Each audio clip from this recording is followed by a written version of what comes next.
her sene olduğu gibi bu Ramazan da işte iftar saatine kadar kapalıyız. İftardan sonra bu sene inşallah Gazze'de mazlum gören, Gazze'de bu savaşta hayatlarını yitiren, evinden, yurdundan edilen tüm halkları için bu ayın bütün gelirini Gazze'ye bağışlama niyetimiz var. Gelenden de gelmeyenden de Allah razı olsun. Allah hepimizin hayrını kabul etsin. Valla bu duyarlılığı hep beraber yapmamız lazım. Çünkü hepimiz ümmet kardeşiyiz, hepimiz İslam'ın kardeşleriyiz.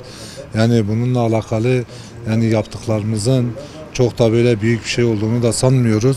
Ama elimizden geldiği kadar Gazze'de olan, Filistin'de olan kardeşlerimize mağduriyetlerini bir nebze de olsa giderebilmek, yani en azından bizim de biraz daha o vicdani soğukluğuna belki sebep olur. Diğer Ramazan aylarına yani hamdü şükür bizim Ramazan aylarında iftar saatine kadar zaten normalde açık değiliz.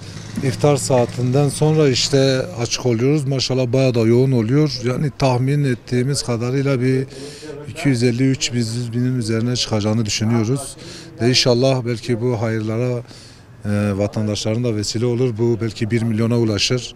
Da artık kısmetinde ne kadar varsa o kadarın komplesinin gelirini tamamını bağışlamayı düşünüyoruz işte.